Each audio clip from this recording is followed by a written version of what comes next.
ನೋಡಿ ಎಷ್ಟು ಅದ್ಭುತವಾಗಿದೆ. 15 ದಿವಸಕ್ಕೆ ಮುಂಚೆ ಬಂದಾಗ ಎಲ್ಲ ಹಸ್ರು ಕಾಯಾಗಿತ್ತು. ವಿಡಿಯೋ ಮಾಡೋಣ ಅಂತ ಬಂದಿದ್ದೆ. ನೋಡಿದ್ರಲ್ಲ ಅವತ್ತು ಈ ಕಡೆ ಹೋಗ್ಬೇಕಾದ್ರೆ. ನೋಡಿ ಇದನ್ನು ನಾವು ಸಂಸ್ಕೃತಲ್ಲಿ ಶೇಷ್ಮಾಂತಕ ಅಂತ ಕರಿತೀವಿ, ಉದ್ದಲಕ ಅಂತ ಕರಿತೀವಿ. ಇದನ್ನು ಕನ್ನಡದಲ್ಲಿ ಚೆಳ್ಳೆ ಹಣ್ಣು ಅಂತ ಕರೀತಾರೆ. ಈ ಚೆಳ್ಳೆ ಹಣ್ಣು ರುಚಿ ಬಂದು ಸಪ್ಪೆ, ಯಾವುದೋ ಒಂದು ಹಣ್ಣು ಸಿಹಿ, ಬಂಕೆಯಾಗಿರುತ್ತೆ. ಇದರಲ್ಲಿರುವಂಥ ಆಯುರ್ವೇದಿಕ್ ಗುಣಗಳು ಮತ್ತು ಆರೋಗ್ಯಕ್ಕೆ ಯಾವ ರೀತಿಯೆಲ್ಲ ಬಳಸ್ಕೊಬೋದು ಅಂತೇಳಿ ನಾನು ಇವಾಗ ನಿಮಗೆ ಹೇಳ್ತೀನಿ. ಈಗ ನೋಡಿ, ಚೆಳ್ಳೆ ಹಣ್ಣು ಅಂತ ಕರಿತೀವಿ. ನಾವು ಚಿಕ್ಕ ಹುಡುಗರಾಗಿದ್ದಾಗ ಸ್ಕೂಲಲ್ಲಿ ಇದ್ದಾಗ ಅದನ್ನೆಲ್ಲ ತಿಂತಾ ಇದ್ವಿ. ಅದನ್ನ ಬಂಕೆ ಕೈಯೋದು, ಹೊಡಿತಾ ಇದ್ವಿ, ಇನ್ನೊಬ್ರು ಎತ್ಕೊಂಡ್ಬಿಡೋದು, ಬುಕ್ಕು ಅಂಟಿಸ್ತಾ ಇದ್ವು ಅಲ್ವಾ. ಮತ್ತೆ ಅದು ತಿಂತಾ ಇದ್ರು ಮೊದಲು, ಇವಾಗ ಯಾರು ತಿನ್ನಲ್ಲ, ಹಂಗಾಗ್ಬಿಟ್ಟಿದೆ. ಏನಾದರೂ ಇದ್ರ ವಿಶೇಷ ನಿಮಗೆ ಗೊತ್ತಾ? ಅದೇ ಏನು ಔಷಧಿಗೆ ಆಗ್ತದೆ ಅಂತ ಮೊಬೈಲಲ್ಲಿ ತೋರಿಸ್ತಾರೆ. ಮೊಬೈಲಲ್ಲಿ ನೋಡಿರೋದು ಅಷ್ಟೇ. ಬನ್ನಿ ಇದ್ರ ಬಗ್ಗೆ ಔಷಧಿಗಳು ಏನೇನಾಗುತ್ತೆ, ಏನೇನು ವಿಚಾರ ಅಂತ ನಮ್ಮ ಗುರುಗಳಿಂದ ನಾವು ತಿಳ್ಕೊಂಡಿರೋಂಥ ವಿಚಾರ ನಿಮಗೆ ಹೇಳ್ತೀನಿ. ನೋಡಿ ಹೇಗಿದೆ ಇದು. ತುಂಬ ಅಂಟಿರುತ್ತೆ. ಮತ್ತು ಏನು ಅಂದರೆ ಇದನ್ನು ತಿನ್ನೋದು ತುಂಬ ಒಳ್ಳೆಯದು ದೇಹಕ್ಕೆ. ಹಿಂಗಿರುತ್ತೆ, ಓಕೆನಾ.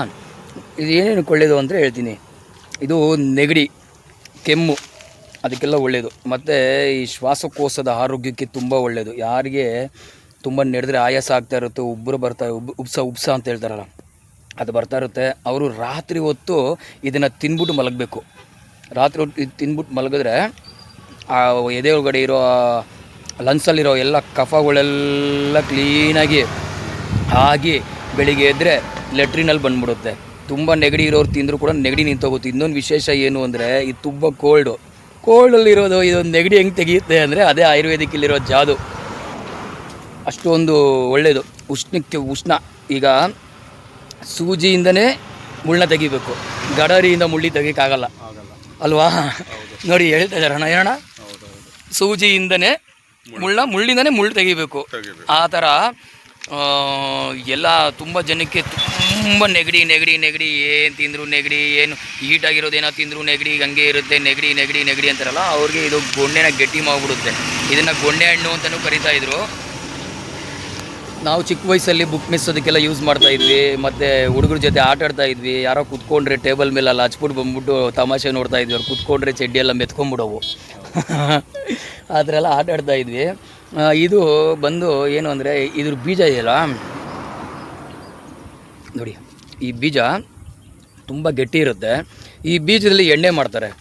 ಆ ಎಣ್ಣೆನ ಈ ಕೀಲು ನೋವು, ಮಂಡಿ ನೋವಿಗೆಲ್ಲ ಯೂಸ್ ಮಾಡ್ತಾರೆ. ಮತ್ತು ಆ ಎಣ್ಣೆ ಇನ್ನೊಂದಕ್ಕೆ ಏನಕ್ಕೆ ಅಂದರೆ, ಅದರಲ್ಲಿ ಆ್ಯಂಟಿ ಫಂಗಲ್ಸ್ ಮತ್ತು ಆ್ಯಂಟಿ ಬ್ಯಾಕ್ಟೀರಿಯಾ ಗುಣಗಳಿರುತ್ತೆ. ಆ ಎಣ್ಣೆ ಮತ್ತು ಕೊಬ್ಬರಿ ಎಣ್ಣೆ ಸೇರಿಸ್ಬಿಟ್ಟು ಈ ಉಗುರು ಸುತ್ತಾಗಿರುತ್ತಲ್ವ, ಆ ಉಗುರು ಸುತ್ತಿಗೆ ಹಚ್ಕೊಂಬಂದರೆ ಬರೀ 3 ದಿವಸದಲ್ಲಿ ಉಗುರು ಸುತ್ತು ಬರೋಲ್ಲ. ಮತ್ತು ಇನ್ಯಾವತ್ತೂ ಲೈಫಲ್ಲಿ ಉಗುರು ಸುತ್ತೇ ಬರೋಲ್ಲ. ಈ ಎಣ್ಣೆ ಮಾಡ್ತಾರೆ, ನಿಮ್ಮ ಗ್ರಂಥಿಗೆ ಅಂಗಡಿ ಸಿಗುತ್ತೆ.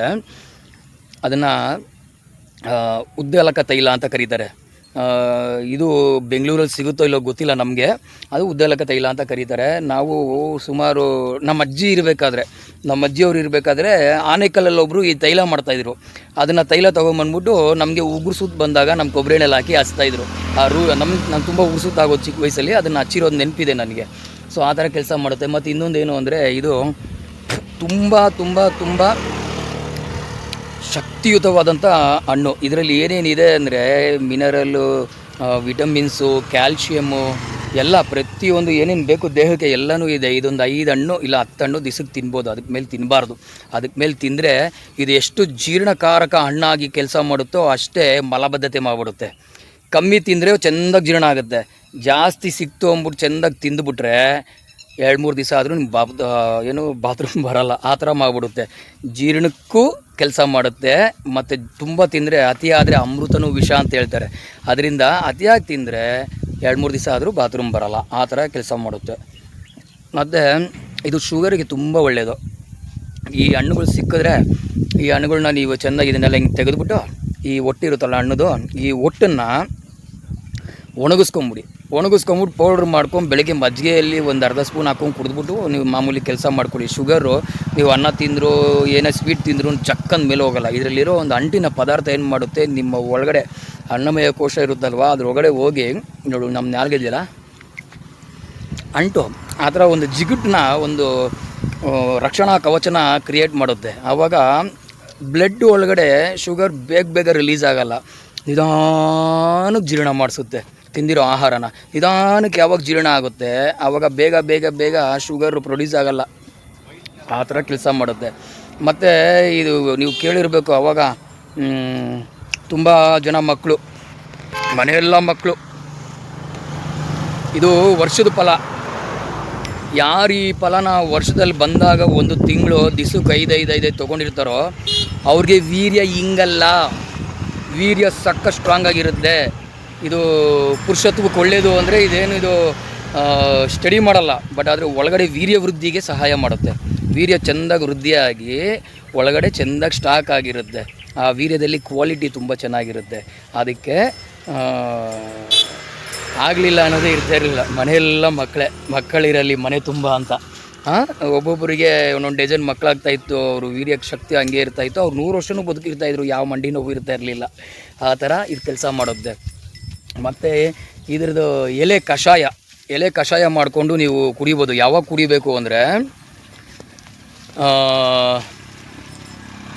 ಸಿಕ್ಕಾಪಟ್ಟೆ ಜ್ವರ,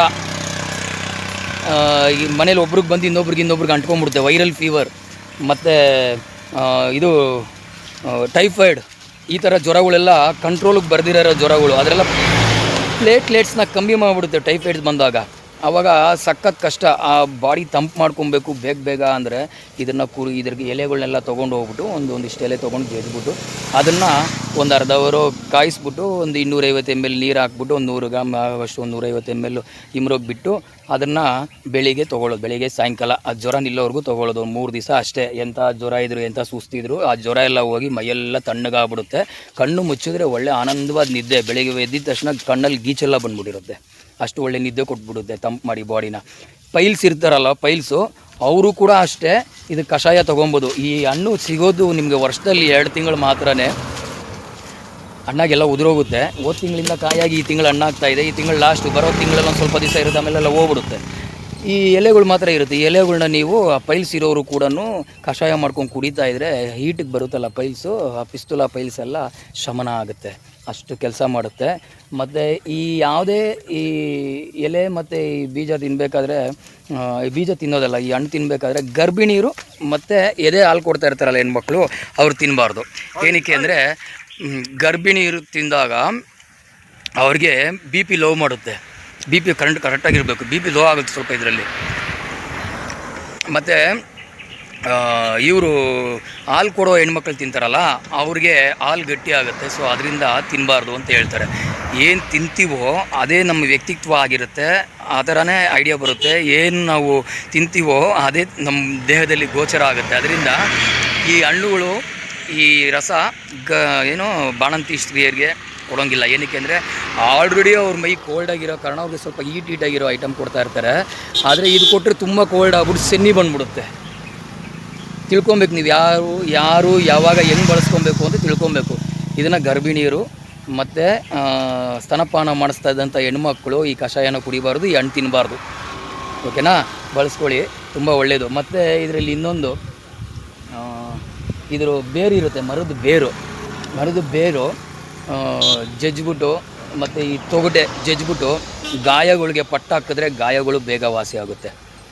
ಆಮೇಲೆ ಹೊಟ್ಟೆ ನೋವು ಇದ್ದಂಥ ಸಮಯದಲ್ಲಿ ಇದ್ರ ಬೇರು ಚೆನ್ನಾಗಿ ಜಜ್ಜಿಬಿಟ್ಟು ಒಂದು ಸ್ವಲ್ಪ ಕಷಾಯ ಮಾಡ್ಕೊಂಡು ಕುಡಿದ್ರೆ ಎಂಥ ಹೊಟ್ಟೆ ನೋವು ಹಿಡ್ಕೊತಾ ಇದೆ ಆಗ್ತಾಯಿಲ್ಲ ಅಂದರೂ ಕೂಡ ಹೊಟ್ಟೆ ನೋವು ಮಂಗಮಾಯ ಆಗ್ಬಿಡುತ್ತೆ.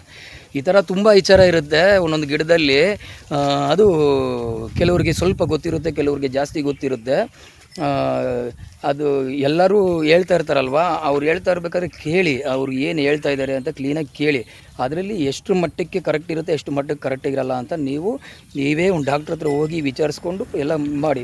ಬಟ್ ನಾವು ಓಪನಾಗಿ ಹೇಳ್ತೀವಿ ನೋಡಿ, ನಾನು ಇದರ ಎಲೆಯನ್ನು ತಿನ್ನುತ್ತೇನೆ, ಇದರ ಹಣ್ಣನ್ನು ತಿನ್ನುತ್ತೇನೆ, ನಮಗೇನು ತೊಂದರೆ ಇಲ್ಲ ಹಂಗನ್ಬಿಟ್ಟು ನೀವು ಯಾರು ತಿನ್ನೋಕೆ ಹೋಗ್ಬೇಡಿ. ಓಕೆನಾ? ಇಷ್ಟು ವಿಚಾರ ಇದೆ ಇದರಲ್ಲಿ. ಓಕೆನಾ? ಚಳ್ಳೆ ಹಣ್ಣು ನೀವು ಕರಿಯೋದಲ್ವಾ? ಗೊತ್ತಾಯ್ತು ಯಜಮಾನ್ರೆ? ಗೊತ್ತಾಯ್ತು, ನಾವೆಲ್ಲ ತಿಂದೇವಿ ಮಸ್ತಾಗಿ. ಹಾಂ ನೋಡಿ, ಇವರು ಹಳ್ಳಿಯವರು. ಇವರೆಲ್ಲ ಬೇಜನ್ ಚಿಕ್ಕ ವಯಸ್ಸಿಂದ ಅವಾಗೆಲ್ಲ ತಿನ್ಕೊಂಡ್ ಬಂದವ್ರೆ. ಅವಾಗೆಲ್ಲ ಊಟಕ್ಕೆ ಇಲ್ದಿರಾ ಇಂಥ ಹಣ್ಣುಗಳೇ ತಿಂದ್ಕೊಂಡು ಕಾಲ ಮಾಡಿದ್ವಿ. ನೋಡಿದ್ರಾ, ಬರಗಾಲದಲ್ಲಿ. ಬರಗಾಲದಲ್ಲಿ ಊಟ ಇಲ್ದಿರೋ ಟೈಮಲ್ಲಿ ಹಣ್ಣುಗಳು ತಿನ್ಕೊಂಡು ಕಾಲ ಮಾಡಿ ದುಡಿದಾರಂತೆ. ನೋಡಿ ಎಂತೆಂಥ ಟೈಮ್. ಇವಾಗ ಇದ್ದಾರೆ ಜನ ಹೆಂಗಿದ್ದಾರೆ. ಇವಾಗ ನನಗೆ ಶುಗರ್ ಏನಿಲ್ಲ. ಹಾಂ, ವರ್ಷಕ್ಕೆ ಒಂದ್ಸಲಿ ತಿಂತೀರಾ? ಇಲ್ಲ, ತಿಂತೀವಿ, ಆದ್ರೂ ಬೇರೆ ಬೇರೆ ಹಣ್ಣುಗಳೆಲ್ಲ ತಿಂತಾ ಇರ್ತೀವಲ್ಲ. ಮೇಯಿಸ್ಕೊಂಡು ಕುರಿ ಮೇಯ್ಸೋಕೆ ಹೋಗ್ಬೇಕಾದ್ರೆ ಬೇರೆ ಬೇರೆ ಹಣ್ಣುಗಳೆಲ್ಲ ತಿಂತಾ ಇರ್ತೀವಿ. ಸರಿ ಸರಿ. ನಿಮ್ಮ ಹೆಸರು? ನಮ್ಮ ಹೆಸರು ನಂಜುಂಡಪ್ಪ ಅವರೇ. ತುಂಬ ಒಳ್ಳೆ ವಿಚಾರ. ಈ ಸ್ಟೇಜ್ ಆದ್ರೂ ಏನು ಬಿ ಪಿ ಶುಗರ್ ಏನೂ ಇಲ್ಲ ಅಂದರೆ ನೀವು ಗುರುಗಳು ಮೇಯಿಸ್ಕೊಂಡಿಂದ ತುಂಬ ಚೆನ್ನಾಗಿದ್ದೀರಾ, ಪ್ರಕೃತಿಗೆ ಹತ್ತಿರವಾಗಿದ್ದೀರಾ ನೀವು. ನೋಡಿ ಸಿಟಿ ಜನ ಹೆಂಗಾಗ್ಬಿಟ್ಟಿದ್ದಾರೆ ಬರ್ಗರು ಪಿಜ್ಜಾ ತಿಂದು. ಸರಿ, ಥ್ಯಾಂಕ್ ಯು. ಬಳಸ್ಕೊಳ್ಳಿ, ಎಲ್ಲರಿಗೂ ಒಳ್ಳೇದಾಗಲಿ. ಏನೇ ಹಣ್ಣಾಗ್ಲಿ ಅದು ತಿನ್ನೋ ಐಟಮ್ ಎಲ್ಲ ನೋಡಿದ್ವಲ್ಲ, ತಿಂತೀವಿ, 1-2 ತಿಂತಾ ಇರ್ತೀವಿ. ಒಳ್ಳೆಯದು. ಸರಿ ನೋಡಿ, ಮರ ಹಿಂಗಿದೆ ನೋಡಿ, ಬಳಸ್ಕೊಳ್ಳಿ.